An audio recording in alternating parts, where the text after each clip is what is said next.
Good morning, everyone. Welcome back.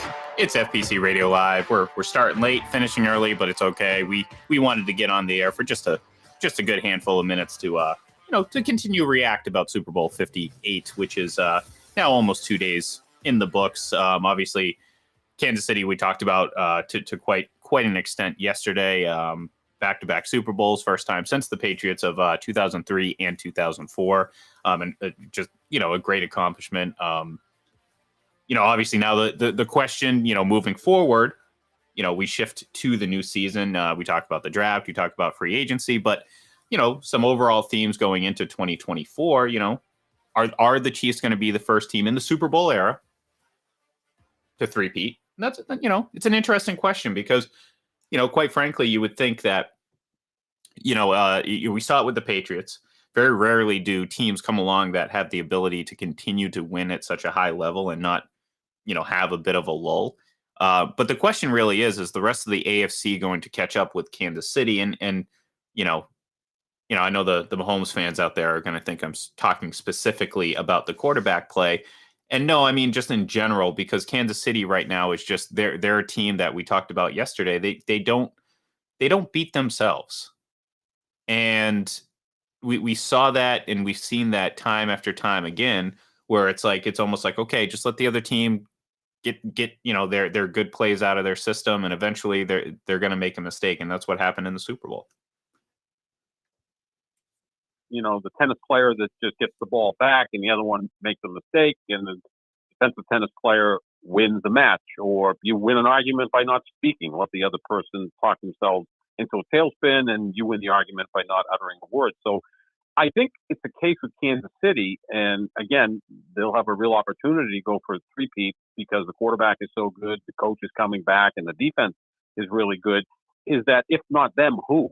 And that's where you have to go. Someone's going to have to beat them because they're not going to beat themselves, right? Like you said, Ian, they remind me so much of the Patriots. In fact, that the Patriots would go out, maybe get outplayed for periods of time in a game, and then in the end, win the game.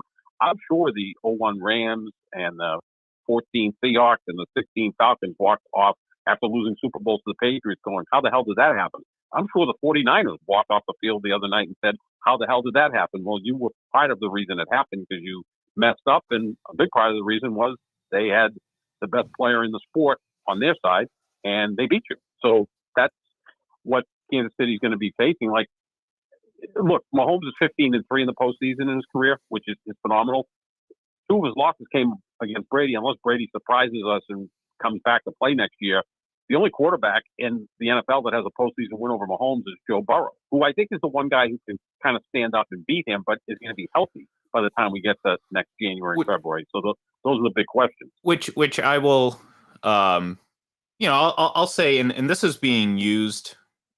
I've seen some really wacky arguments the last 36 hours or so. And this is kind of being used to prop Mahomes up a bit, as in, oh, look at his contemporaries. He's preventing them from winning championships. And my response to something like that was, well, Brady did that for 20 years. And then it was, no. He went 10 years without winning. And I'm just like, oh my God. All right. Well, if you think it makes sense to compare these 6 years, of which he's only won 3. So, I mean, I say only one, but in the context of this conversation, you're trying to say that, Brady didn't prevent other teams from winning Super Bowls, but Mahomes has. Well, that's dumb.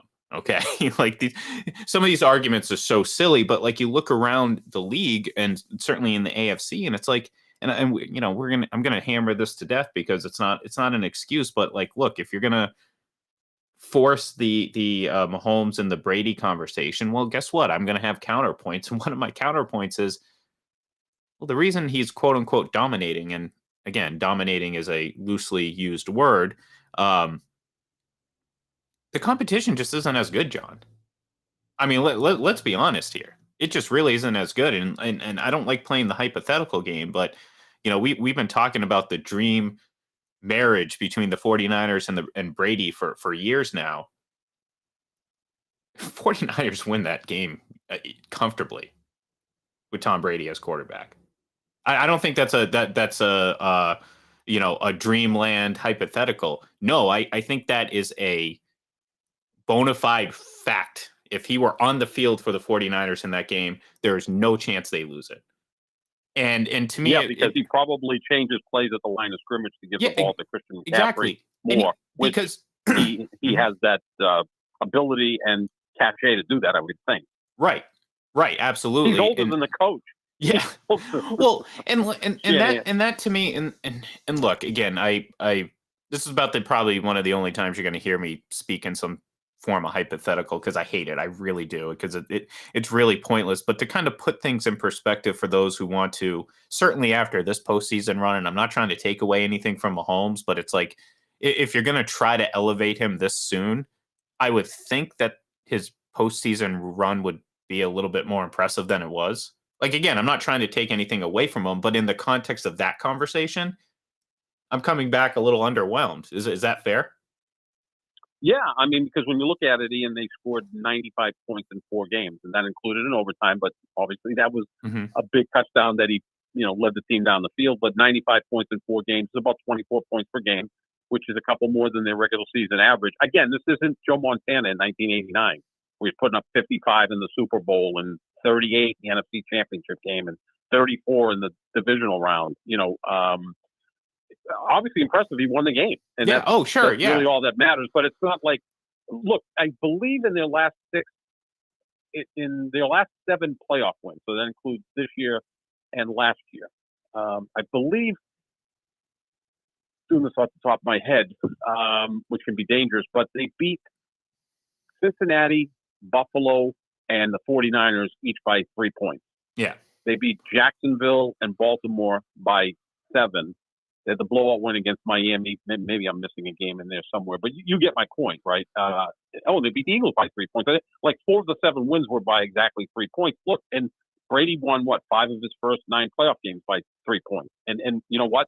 Maybe the reason those teams won that is because they had the better quarterback, right? Brady 20 years ago, Mahomes now. But it's not. And again, I don't think the sport's really set up for a run like the '89 49ers, where the games were over midway through the second quarter. It's just not that way anymore. That team had Steve Young as the backup quarterback. Right. I mean, and it was in the very early stages of free agency, so there really wasn't. Before that, they were loaded. I remember, not to go off the rails, but I believe the Cowboys, when they were winning 3 Super Bowls in 4 years, they had a backup guard named Ron Stone. He was a backup. I think he went to Boston College. He signed a big free agent contract. He had never really played for the Cowboys. He was like a fill-in guy because the roster was so good. They drafted him and, had him as a depth team. That's how deep those teams were back, 80s, 90s. And it kind of changed, obviously, with free agency. So, yeah, it's not this, run of dominance. It's not the 2017 Golden State Warriors who lost 1 postseason game. It's just built differently. But, again, give them credit for doing it because that's what they have to do. Well, and again, that's the thing. It's like I have no problem giving them credit, and that's the difference. Though is when a lot of these people, again, when you're trying to elevate a guy who I think is as great as he has been. I mean, it's just so far away from Brady at this point. It just to me the conversation is it's just far too premature for me to really entertain it, and really the only response is the very vague and nondescript talent argument, which again I think that's just code word for athleticism, and athleticism doesn't equal great quarterback play necessarily. You know what I mean? So it drives me nuts because it's like, again, when people talk about Super Bowl 38, just shamelessly saying Brady was carried by his defense. Which, again, I mean, come on, guys. Let's look at it. I mean, very similar runs, but again, at the end of the day, are you going to sit here and tell me that his performance, albeit it was really good down the stretch, and I'm certainly have no problem saying that, and he probably deserved to win that MVP because of kind of what happened at the end, and that's just how the MVP works. There wasn't really any clear favorite for that award at that point. But if you're going to sit there and tell me and you can see these pass charts afterwards, where the ball was thrown and everything like that. 90% of his throws, John, around the 5-yard line or below. And then I go and I Mhm. look at Tom Brady in Super Bowl 51, and you're talking about just dots everywhere across the field. I mean, short, middle, deep, right, left, middle. And like to me, if you're going to ask me who's and someone has, or at least they pointed out, it asked me who's the better throw of the football, and it's not just because of these two pass charts. I'm just giving this as an example. It's Tom Brady. Like I think Mahomes' legs are his biggest weapon, and he uses them great. But if you're going to ask me who's a better thrower of the football, it's Tom Brady, John. And we talked about it yesterday. Like, if you're going to ask me, okay, let's pinpoint the 10 best throws from both teams collectively in the Super Bowl, 7 of them, I would say, probably went to Brock Purdy. Yeah, he made some impressive throws without question. And look, I can take this discussion even further. I think Josh Allen probably has a better skill set than Patrick Mahomes. Physical skill set, right? Well, I think yeah, he has a if you're stronger talking arm, pure and physicality, which pure is physical yeah, talent. I mean, obviously Mahomes, I think, is a brighter quarterback. He takes care of the football better. He gets better exactly, leadership John. qualities, the clutch gene, Exactly. all the things we talk about Tom Brady, right? So, but in terms of arm strength and ability to run, Josh Allen has like those two things. Hmm. He's A+ on those. I mean, I've compared him to John Elway, who to me is still the gold standard in terms of all of the skill set to be a great quarterback. You can't hold it against a guy who, in his first 3 Super Bowl appearances, his defense gave up 146 points, and Right. I'm not making that up. I mean, so like, how is he going to win those games? His defense in those 3 Super Bowls was worse than Brady's defense against the Eagles in 2017. So I mean, good luck winning those games. But yeah, Josh Allen has a stronger arm than Patrick Mahomes, and he runs better. He's a better Yeah. runner. He's faster. So you can make a case he's the better athlete. He's certainly not the better quarterback, because there's more that goes Right. into it than just being Exactly. the guy with the strongest arm in the legs. And again, this is where Mahomes is great, because he does a lot of other things besides run and throw rockets all over the field. Right. And like I said, I mean, and this is just something that I think is true and people just can't accept is that, and we talked about it yesterday. Like I'm not like if you're gonna ask me, do I feel comfortable with him creating on his legs? Absolutely. Do I feel comfortable with him throwing pinpoint accurate passes and tight coverage over and over again? No. Like there, excuse me.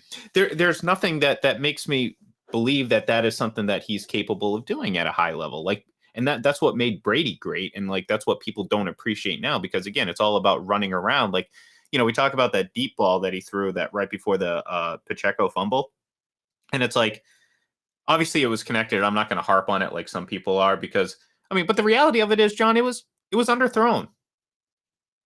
Yeah, it could have And been picked off if the defensive back yeah, reacted. and for Yeah. some reason he kind of just like glitched and froze for some reason, which is kind of weird, because even if you lose the ball, you should just be running towards and reacting to the receiver.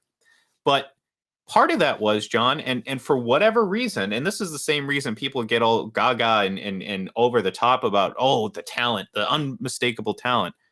For whatever reason, he threw that ball completely off balance, what are they, off script or whatever, however, whatever Off stupid cliche, platform. off platform. Thank you. Whatever stupid cliche people are throwing out there now.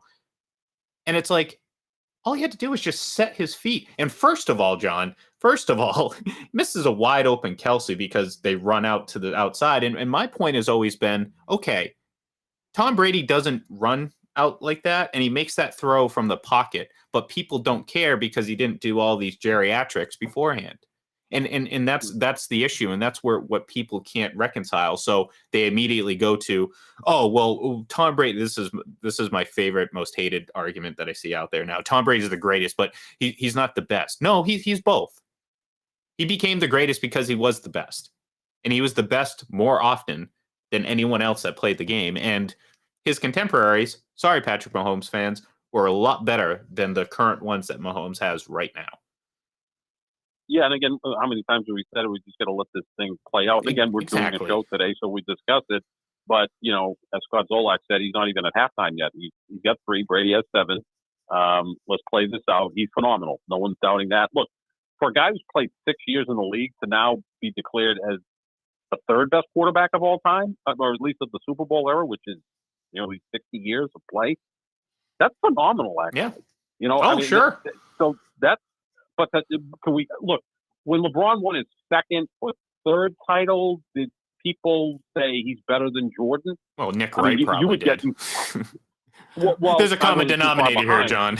Well, I know, but I wasn't too far behind. But my thing was, at that point, I still had to have respect and reverence for Michael Jordan.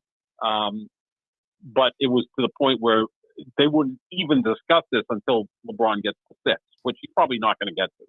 Well, and like the thing was, but it's okay to have Mahomes better than Brady when he's 43% of the way there.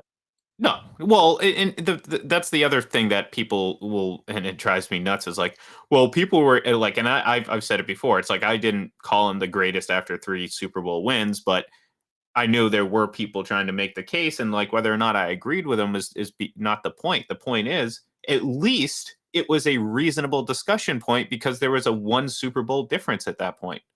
And people use that as like, well, people talked about it before Brady had 4 champions. It's like, no, they didn't. And first of all, that was a very small minority, and the majority made it seem like he had to surpass Montana. And now all of a sudden it doesn't matter. And that's what drives me nuts, because it's like, it's just, it's cheap, low grade commentary. And it's like, unfortunately, people eat it up. And now it's like I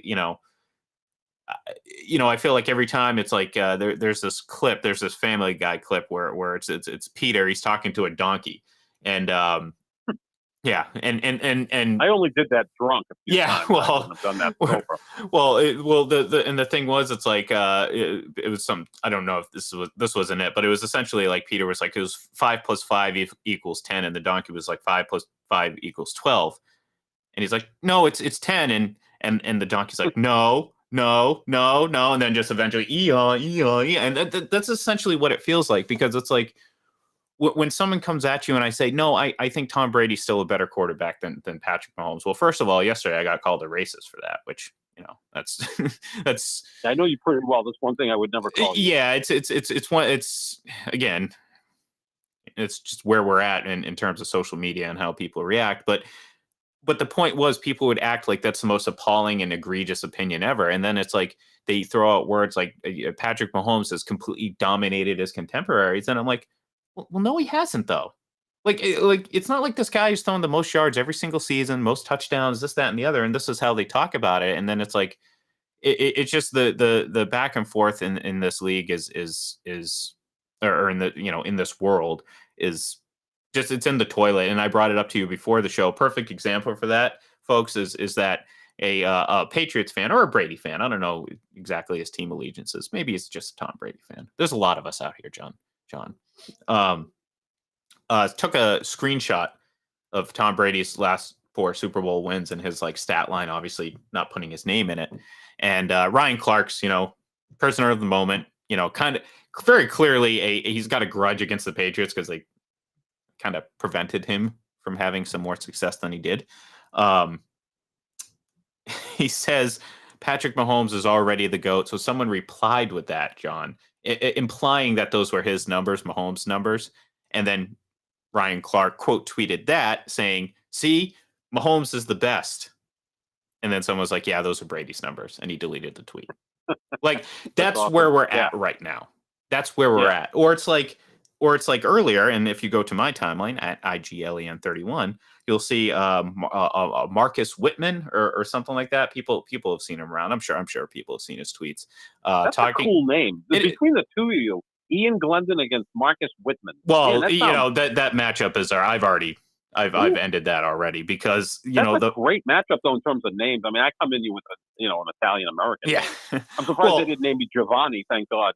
Well, someone was talking about Brady taking the Bucks and winning, and of course his response was, "Yeah, with a super team." Well, little did he know, I happen to remember roughly a tweet of his from several years ago where he basically, so I quote tweeted it, and after his excusing it as a super team, because obviously Brady, a team that hadn't won a playoff game in 18 years, was just on the cusp, John, which is stupidest Mahomes thing. took over a better team. Yeah, exactly, John. That's why it's so funny. He took over a team that was in the playoffs the year before and went to the playoffs 4 out of the last 5 years. He had the best play caller in the sport, the best deep threat, and at the time, I could make the case in 2018 that Kelsey was the best tight end. Right. So, yeah, Because he was went to a already really an good all-pro at that situation. point.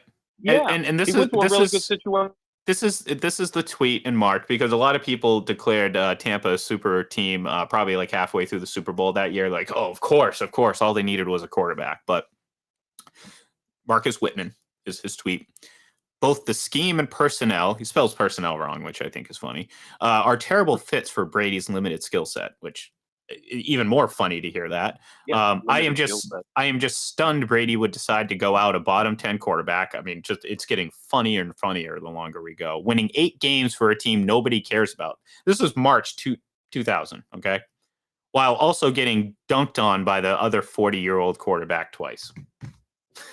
Like, and again, now it's, oh, well, it was a super team. And again, this is where we're at when it comes to this world that we live in, this commentary and how it's so, like, at this point it's just going over the top, because it's like it's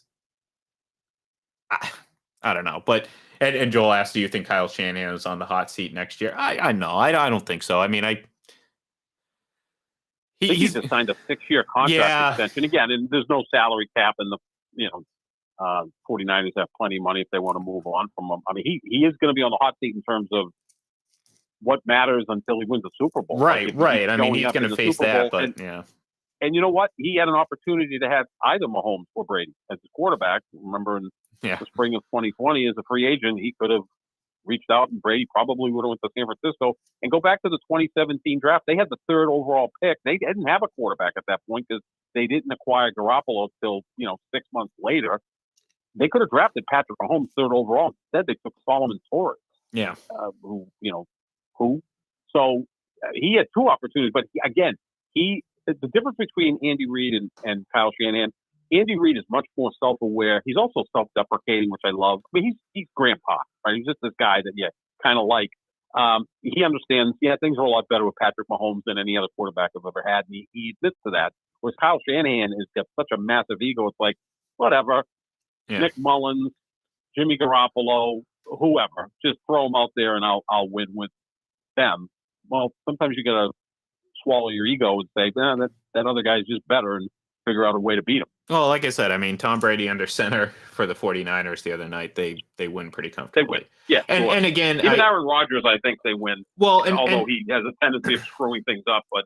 And that's the thing, and that's the unfortunate part about it, because, like, again, the narratives are driving these conversations more so than the reality of it.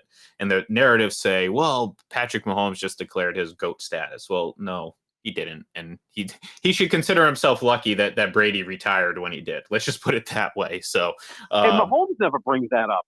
Like, no, and that's, I mean, when and he's that's asked about it, he handles it with class. Right. And, like, he gave a great answer, because it's like, look, do head-to-heads mean everything? No. But it does kind of factor in, because of how close, like, especially the closer they get, because, like, again, if you're going to ask me, like, what, people just, again, inaccurately break down Brady's argument to just rings, and it's not just rings. He retired with the most wins, yards, touchdowns, game-winning drives, comeback drive, all that stuff. And then you get into the nuances of it, and, like, the success thrown 50 plus times, the times, like, how many, like, we talked about it yesterday, like, Kurt Warner outside of Brady himself is better than any quarterback that Mahomes has faced in a Super Bowl to this point. And that was Tom Brady's very first Super Bowl. And there are multiple examples of him playing that year's MVP and beating them. So if you're going to ask me body of work, like, yeah, I think Brady was better in his first 4 Super Bowls and during those playoffs than Mahomes was. And he had a tougher route. Like, people will point, and someone did this to me yesterday, they'll point to the Super Bowl MVPs. Well, he's got 3 of them, and Brady only had 2. Well, guess what? Of these 8 games, these first 4 Super Bowls, I can make a case that the best 3 games played by a quarterback were from Brady. You know what I mean? Like, there's not a game that Mahomes has played in the Super Bowl that was better than Super Bowl 51 or Super Bowl 49, or even Super Bowl 51, John. And I don't think that's unfair to say. I think that's interesting. No, because I think the comparison, actually, we're going to do this in Benjamin Button style. Mahomes from 18 to 23, that 6-year period, against Brady from 13 to 18, that 6-year period, right? Because both guys went to every AFC Championship game. They both went to 4 Super Bowls. Mm-hmm. They both won 3. So that to me is a comparison. So you want to take those periods and compare the two quarterbacks. It's pretty close, if not edge to Brady, especially. Well, just based on there's 2 MVPs and Brady has 1, but Brady would have won the 16 MVP if he hadn't been suspended. Right, so, right. I mean, just look at. In fact, I would like. I have the time. Well, I have the time, but I would like to do the stats. Mahomes so far in his career against Brady from 13 to 18. I'm assuming it's pretty close. No, it is. Yeah. Sure it is. And then it's like, then you think about, well, okay, what's the deciding factor? And like I said, I think Brady, and certainly those 4 Super Bowls, or 4 Super Bowls that we're talking about, Brady much better. And like I said, 3 of those games, one of which Brady lost, I can make as an argument as the 3 best out of those 8 collectively. And I can very much make the case that Mahomes owns the worst performance in all of those. So like, the one against Tampa, without question. And it's like, and that's what drives me nuts is like, people will sit there and say, well, no, he's doing it better than anyone. We've never seen this. I'm like, but we have. We literally just saw it. Like they overlapped, and yep. It's I don't know. It's weird. I don't think it's ever going to change, unfortunately. So I got to kind of keep. No, because the narratives get built, and I also think the thing with Ryan Clark too is look, this is what the network wants, is us talking about people that are on their network. So you have, obviously, there's a lot of former Patriots players there, whether it's Bruschi or Ninkovich. So obviously they're coming from one angle, and so Ryan Clark is the yin to the yang. I mean, it's just the way it works. Maybe you get somebody that's agnostic about the whole thing, didn't play against or play with Brady. Tough to find guys that didn't play against them since he's around forever. But my point being, like, now all of a sudden you have situations where they're trying to sell something. So that kind of factors into it. It's just, if you just pull back and look at it, not just in the moment, but from a macro perspective, it's there to see that in those 6-year periods, they were pretty much the same guy. It's just, I know they do it differently, but pretty much the same guy. And yeah, absolutely. I mean, look, the best defense of all the group was certainly the 14 Seahawks. Yeah. Right. I mean, and that was a team that had won a Super Bowl. So, what more are we doing here than looking at that? That's number one. And then the performance against the Falcons, those are 2 better performances than Mahomes had. Mahomes was brilliant the other night. He really was. In the fourth quarter, yeah. In the fourth quarter, yeah. And then, look, Brady struggled against Seattle for the first 3 quarters, too. So this is why they're so great, is because they can struggle for 3 quarters, and then when it's winning time, they're there. See, I try to paint it that there's more similarities. No, and there are John, differences, and that's what makes them both great. Yeah, that's the thing. Maybe that's going to be my role here, Ian. It's the guy that says, "Look, these guys are a lot more alike than you think." But I agree with that, though. The problem is it's just how it's portrayed. Like I said, I mean, we got people just the other day talking about how the defense bailed Brady out against the Seahawks. And then those same people are sitting here saying, like, oh, my God, Mahomes is the best after this Super Bowl. And I'm like, wait a minute. Like, what are we doing here, folks? So that's my issue. So, yeah, I agree with you. I think there are so many similarities between them, and that's why they've won so much collectively. But, like, the reality of it is, despite how much Mahomes has won and what he's done to this point, he's still a long ways off from Brady, and there's no guarantee of future success. Like, John, and this was the remarkable thing about Brady. He managed to get better his entire career. Like his trend up never really stopped. You know what I mean? Yep. No. We could potentially. I mean, if Patrick Mahomes is a better version of Dan Marino, he's never going to reach Brady's numbers. And you know what?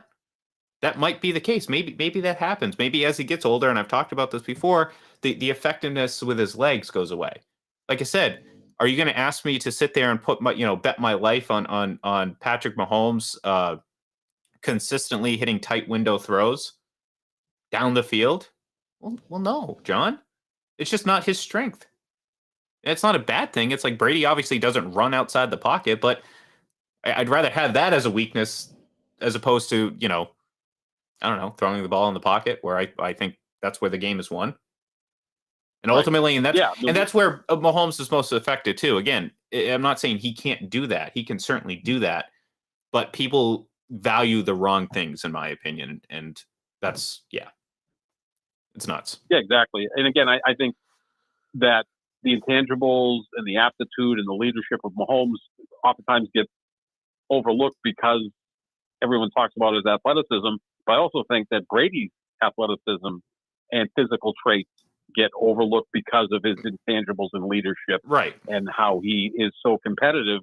Look, the guy has a superb arm, right? I mean, like, and people act like it's like tier 2 or 3. I mean, literally, it's not Bernie Kosar. It's not Chad Pennington. It's not Kyle Orton. No, he's got a great arm. I mean, so did Joe Montana. I mean, they weren't throwing the ball for a car wash and come out, dry at the other end. But they had, look, how beautiful Brady and Montana threw the football. Like, the spirals were so tight, the accuracy, the ability to throw wide receivers open. I mean, catchable passes. And my guy, to me, is even better than everyone in terms of that type of stuff, but he's lacking in other areas. But that's undersold. And he did this in cold weather climates. Yeah. It's not like he was in a dome his entire career. He was in New England, playing in the AFC. Wind, rain, snow, cold, warm, it didn't matter. Buffalo, New York. Yeah, exactly.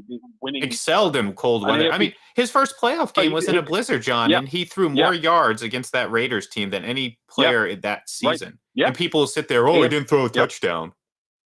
AFC Championship game against the Steelers in 2004 was a miserable weather game. Yeah. And they rolled them. in 03.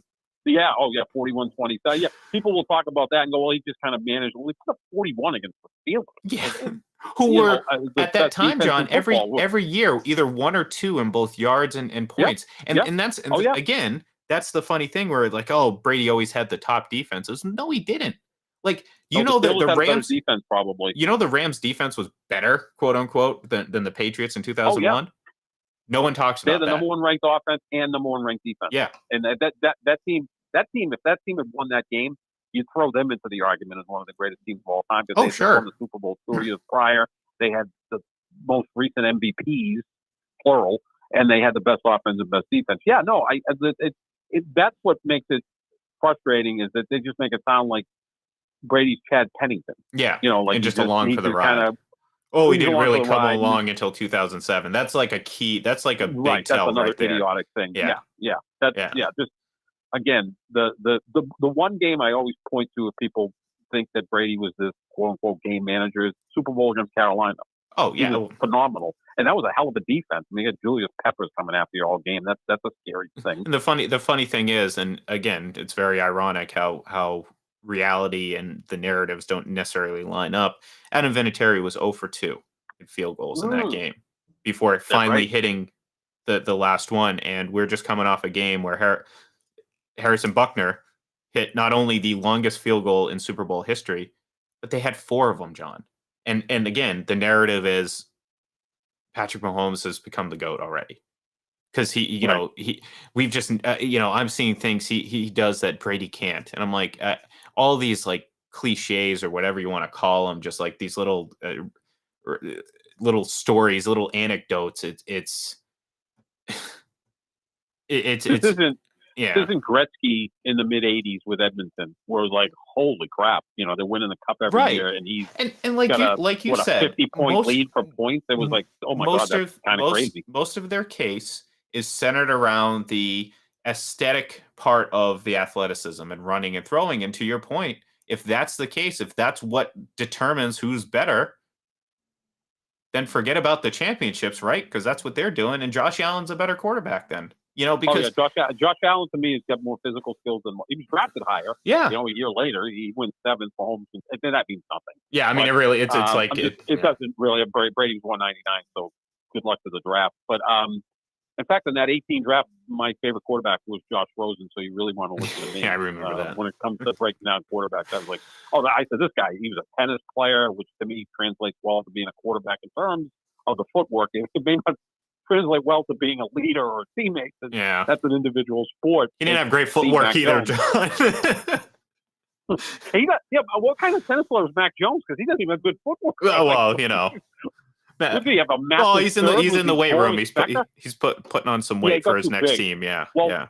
Well, that's like people are saying, "Oh, look at Mahomes because he had his shirt off and he's got kind of a dad bod," and they're like, "He's got to tighten up." I go, "No, he doesn't actually," because if you want to be built like Donovan McNabb late in his career or Tim Tebow late in his career. No, because those guys were injury prone and they couldn't throw the football as effectively. Well, Tim Tebow couldn't got a little throw the football before. Yeah, So. no matter what, you look like a can of paint coming out of his hand. But yeah, let Mahomes do whatever he's doing. He's kind of a thick guy, and to me, that it's almost he's not Kirby Puckett, but some of these guys get in too good a shape, and now all of a sudden they're pulling muscles and they're not as fluid as. Well, that was Brady's whole thing was does. elasticity and Exactly. not necessarily bulking, because you're a quarterback. You don't need to do that. So, but you'll like this story. There was I know we've gone way over, but Johnny Miller, the golf analyst, who was a great golfer, we're going back 50 years ago, and he was kind of dominating the tour. And then they have like this off season in golf, and he spent the off season working on his house, doing like construction work. He's putting up walls and putting up a deck, and he kind of built up his chest area. When he came back the next year to play, everybody was like, "Wow, this guy looks jacked, and he's going to dominate even more." He never found his swing again because it changed his swing. The fact that he had put like 10 pounds of muscle on his chest, that it kind of screwed up his swing. So just, whatever guys are doing, let them keep doing. Right, exactly. Like I'm not. Yeah, who cares? Like you do you. Like I said, worry about your legs as you get older. That's a discussion I think for down the line. Let's just put it this way: I don't think you're going to see the same effectiveness like you did with Brady later in his career, because his skill set just translated better to longer success. And that's part of the equation. And look, that's attainable. And here's the thing: it's not something that Mahomes can do. Like he could, focus on being, improving that part of his game. But it remains to be seen if he, like I said, if he'll be able to do it. So, anyways, that's gonna do it. We'll be back Thursday. We'll talk some more sports and whatever the hell else comes across our mind, because that's what we do here. So thank you everyone for tuning in. Give us a follow on Twitter at FPC Radio Live, and we'll talk to you there. Have a good one.